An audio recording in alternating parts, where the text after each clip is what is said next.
पश्चिम बंगाल में एक राजनीतिक रैली। सोचिए जरा। लेकिन ठहरिए, ये कोई आम सभा नहीं है। यहाँ भाषणों से पहले गाने सुनाई देते हैं और तालियों की गड़गड़ाहट पर धुनें हावी हो जाती हैं। आज हम राजनीति और कला के इसी अनोखे मेल को समझने की कोशिश करेंगे। रैली की शुरुआत होती है इन्हीं लफ्जों से। पर यह सिर्फ एक गाना नहीं है, ये एक बहुत सोचा समझा पहला कदम है, संस्कृति और राजनीति को मिलाने का एक जबरदस्त तरीका। और यही है हमारा आज का बड़ा सवाल।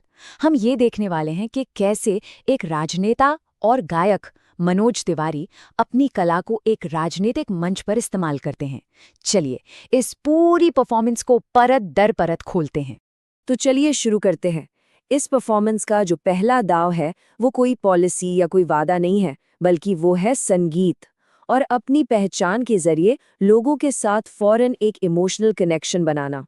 तिवारी का सबसे पहला हथियार है उनकी आवाज। एक गायक और एक बिहारी के तौर पर वो अपनी पहचान का इस्तेमाल करते हैं और सीधे पश्चिम बंगाल की प्रवासी आबादी के दिलों तक अपनी बात पहुंचाते हैं।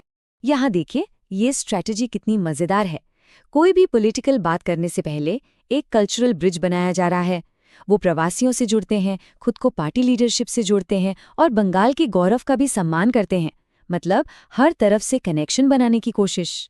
और जैसे ही गाने से भीड़ के साथ एक मजबूत जुड़ाव बन जाता है, तिवारी अपना रोल बदल लेते हैं। एक कलाकार से वो बन जाते हैं एक अभियोजक। आइए देखते हैं कि ये बदलाव आता कैसे है। ये लाइन तिवारी के एक बहुत ही मशहूर और हल्के फुल्के गाने की है।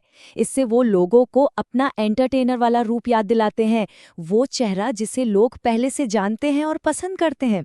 और बस यहीं पर आता है वो जबरदस्त मोड़। वही मजाकिया तमाचा अब एक धारदार राजनीतिक हथियार बन चुका है।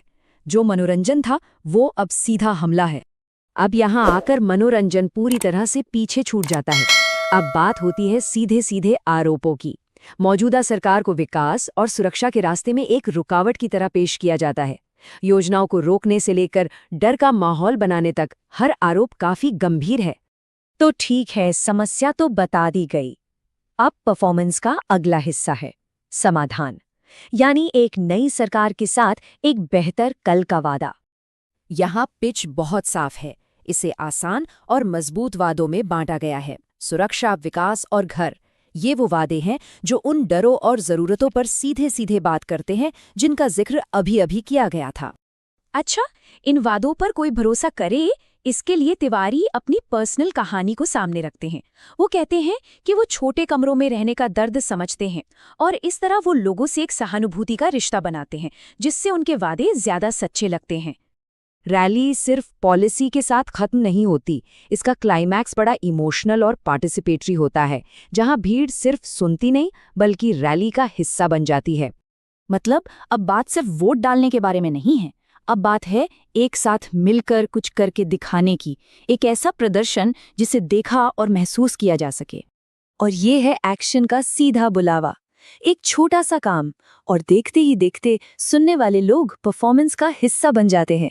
ये एक विजुअल तमाशा बनाने का बहुत असरदार तरीका है। और फिर आता है आज के जमाने का ट्विस्ट। तिवारी अपनी टीम को भीड़ की भागीदारी का एक सोशल मीडिया वीडियो बनाने के लिए कहते हैं। मतलब ये परफॉर्मेंस अब सिर्फ उस मैदान तक सीमित नहीं है। ये लाइन एक और गहरी बात बताती है।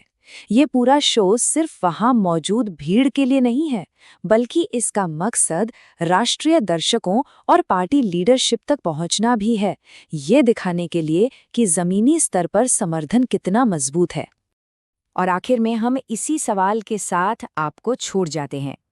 जब राजनेता एक स्टेज बन जाए और राजनेता एक कलाकार, तो एक वोटर के लिए मनोरंजन और असली मुद्दों के बीच की धुंधली लकीर को पहचानना कितना जरूरी हो जाता है, इस पर सोचना तो बनता है।